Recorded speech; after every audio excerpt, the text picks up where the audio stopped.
Epilepsi berkaitan dengan aktivitas listrik pada otak yang berubah mendadak dan singkat, sehingga menyebabkan kejang berulang. Ada dua tipe kejang, yakni kejang umum dan kejang parsial atau yang biasa disebut dengan kejang vokal. Penanganan awal untuk pasien epilepsi dilakukan melalui terapi obat anti-epilepsi sesuai dengan jenis kejang yang dialami. Namun, terdapat pasien yang tetap mengalami kejang walau sudah mengonsumsi obat secara teratur. Perkembangan teknologi di dunia kesehatan saat ini menghadirkan opsi pembedahan bagi pasien epilepsi kebal obat. Stephanie Claudia Kamajaya, salah seorang pasien epilepsi kebal obat yang sudah menjalani pembedahan pada tahun 2014 lalu di Semarang. Di usia 13 tahun, perempuan yang sering disapa Audi ini pertama kali alami kejang tanpa ada gejala maupun penyakit penyerta. Setelah melalui perjalanan berliku untuk sembuh, akhirnya Audi memutuskan menjalani bedah epilepsi. Adanya komunitas untuk saling dukung penting bagi Audi. Ia kemudian bergabung di Yayasan Epilepsi Indonesia pada tahun 2014. Disinilah ia menyadari bahwa penyebaran informasi dan edukasi mengenai bedah epilepsi masih sangat kurang.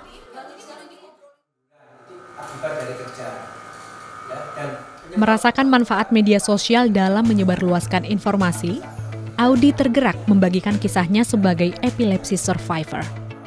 Tahun 2019, konten pertama Audi diunggah.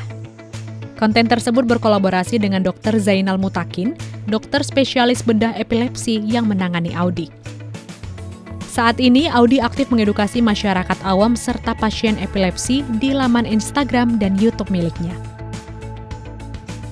Perempuan yang berprofesi sebagai guru Mandarin di salah satu sekolah swasta Jakarta ini kerap menjadi pembicara di beberapa kegiatan. Tak hanya itu, ia juga turut memberi pendampingan bagi pasien yang akan menjalani bedah.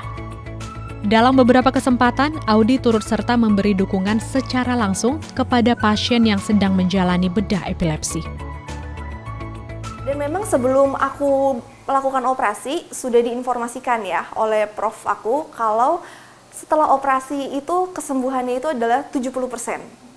Selebihnya adalah tergantung dari diri sendiri, bagaimana menjaga diri sendiri, bagaimana yang tetap teratur minum obat gitu.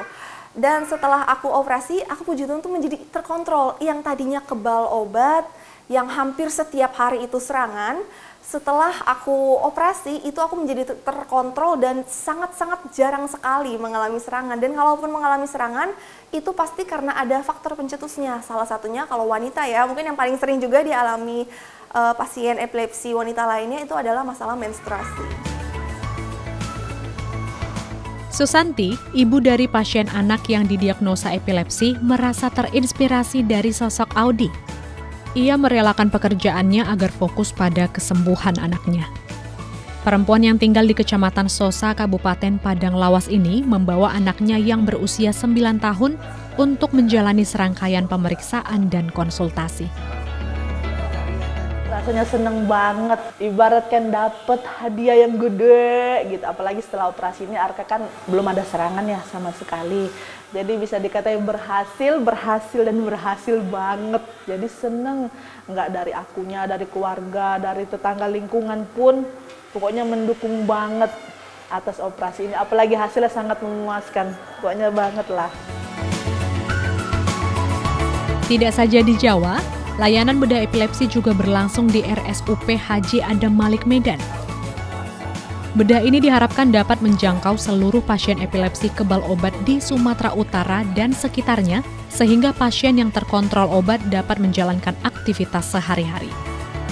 Seperti Audi, dapat berkarir dan mengedukasi lewat berbagai konten, sekaligus melawan stigma negatif masyarakat.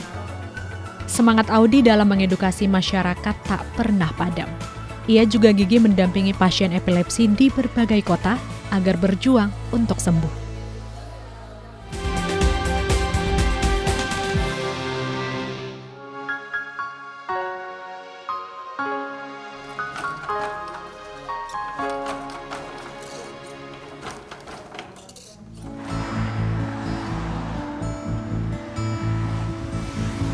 Kabupaten Aceh Timur merupakan salah satu daerah di Provinsi Aceh yang memiliki lanskap memukau. Secara geografis, daerah ini berada di ujung utara Pulau Sumatera dengan sungai-sungai besar menjadi penopang kebutuhan irigasi masyarakat. Banyak masyarakat menggantungkan hidup pada sektor pertanian. Tidak hanya kaya akan potensi alamnya, Aceh Timur juga memiliki warisan seni dan budaya yang terjaga.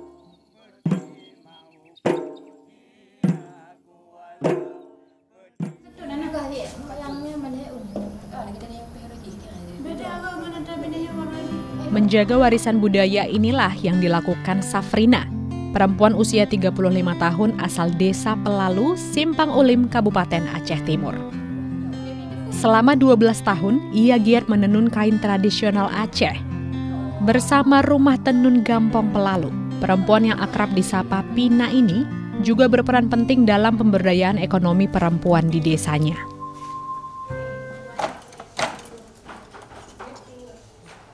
Melalui keahliannya, ia berhasil membuka peluang bagi para perempuan desa ini untuk menambah penghasilan, sekaligus menjaga agar warisan budaya tetap bertahan eksistensinya. Ya, karena suka di kerajinan atau seni lah ya, untuk meningkatkan kebudayaan dan untuk mempromosikan hasil karya kami di Desa Pelalu ini. Biar bisa dikenal gitu. Terutama sih untuk mengurangi tingkat pengangguran wanita-wanita kampung sini ya. Terutama adik-adik yang sudah tamat sekolah, yang kurang dana untuk melanjutkan kuliah atau sekolahnya. Dengan adanya tenun di sini, orang ini bisa bekerja dan dapat penghasilannya untuk kebutuhan sehari-hari.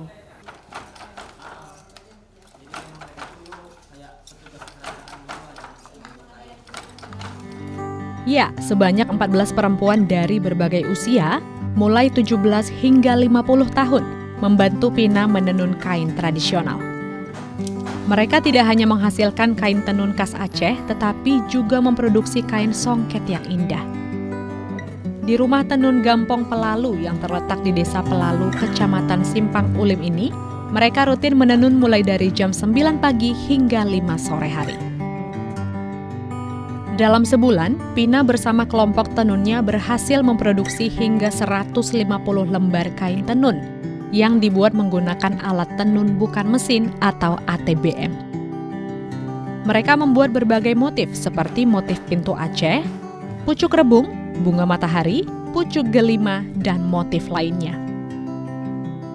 Setiap kain tenun dibanderol mulai 350.000 hingga jutaan rupiah, tergantung motif dan tingkat kerumitan.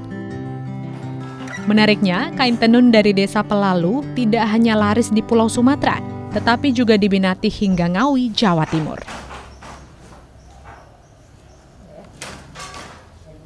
Semangat menenun juga tumbuh pada diri Khairiah. Perempuan asal Simpang Ulim, Aceh Timur ini semakin termotivasi untuk melestarikan tradisi tenun Aceh. Sebagai generasi muda, ia terus belajar dan mengembangkan keterampilannya, sehingga mampu menghasilkan karya-karya tenun yang bernilai tinggi. Perempuan usia 20 tahun ini berharap warisan budaya ini tetap hidup dan dapat diwariskan ke generasi berikutnya. Saya suka seni juga. Awalnya dibuat pelatihan sama BI 12 hari. Awalnya saya takut kan, nggak bisa menenun, susah. Lama-lama jadi mudah. Karena suka seni juga, jadi bertahanlah sampai sekarang. Sebenarnya kan saya ini tamatan SMP. Kalau kerja lain kan susah diterima kan, dibuatlah pelatihan sama BI. Jadi bertahanlah sampai sekarang. Saya pun suka menenun, mengembangkan kain wastra tradisional Aceh.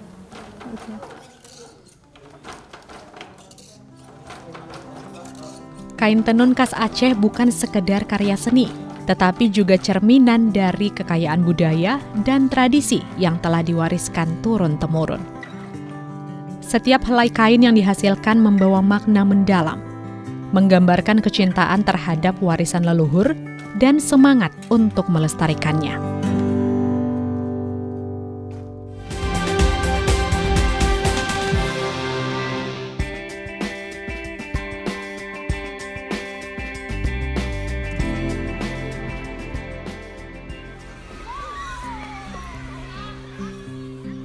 Pemirsa, pemerintah Republik Indonesia terus menggiatkan upaya peningkatan status kesehatan bagi peserta didik. Pemerintah melalui Kementerian Pendidikan Dasar dan Menengah serta sejumlah kementerian terkait merancang sejumlah strategi. Salah satunya adalah program makan bergizi gratis. Program ini bertujuan untuk memberikan akses makanan kaya protein kepada anak-anak mulai dari tingkat sekolah dasar hingga sekolah menengah atas dan kelompok rentan. Kementerian Pendidikan Dasar dan Menengah pun resmi meluncurkan program makan bergizi gratis ini pada 6 Januari 2025 lalu.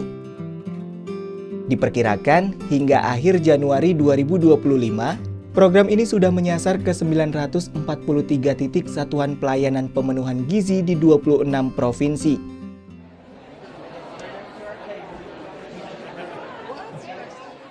Presiden kita Bapak Prabowo berulang kali menegaskan Bapak Ibu, pentingnya kita menyiapkan masa-masa keemasan tadi. Jangan pernah lewat momentum itu. 3, 2, 1. Di Provinsi Sumatera Utara, program ini mulai digerakkan secara serentak lewat kegiatan bernama Gerakan Makan Sehat Bergizi. Bahkan, uji coba sudah dilakukan sejak 9 Desember 2024 di 7 sekolah menengah yang ada di Provinsi Sumatera Utara. Salah satunya adalah di SMA Dharma Pancasila Kota Medan.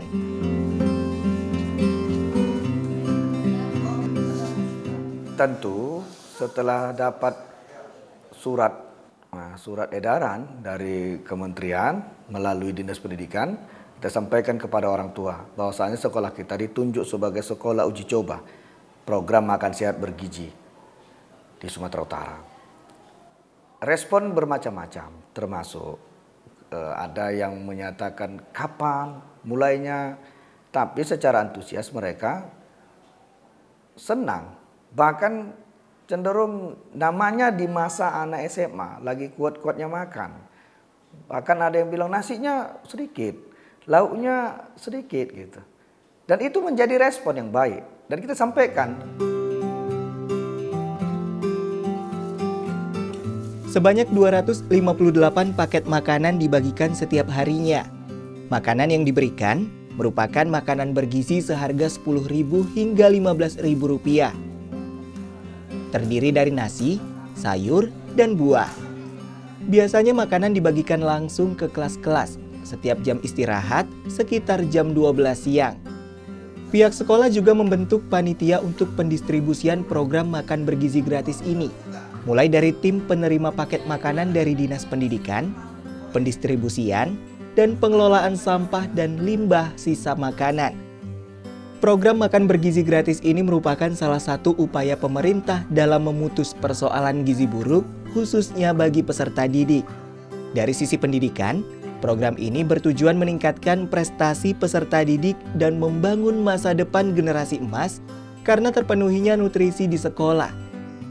Inilah yang dirasakan oleh Miranda Teresia Gultom, siswa kelas 10 SMA Dharma Pancasila. Tanggapan saya tentang makanan bergizi gratis ini sangat baik karena kami dapat merasakan makanan bergizi bersama-sama bersama teman, jadi lebih banyak tempat kami untuk berkumpul sambil makan bersama. Harapan saya untuk makanan gizi gratis ini semoga berjalan dengan lancar, juga gizinya ditambah agar anak-anak di seluruh Indonesia mendapatkan gizi yang seimbang dan juga baik untuk negara. Terima kasih. Harapan saya tentu sama dengan harapan guru-guru yang lain dan kepala sekolah yang lain. Ini tidak hanya sekedar seremonial untuk wah-wahan saja, tapi memang efeknya harus kita pikirkan. Apa utama efek di dunia pendidikan? Tentu meningkatkan kualitas pendidikan, baik siswanya maupun sekolahnya.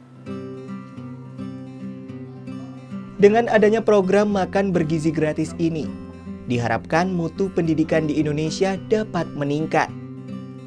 Baik dalam hal pengetahuan dan kesadaran peserta didik, dalam menjaga nutrisi dan kesehatan di lingkungan sekolah.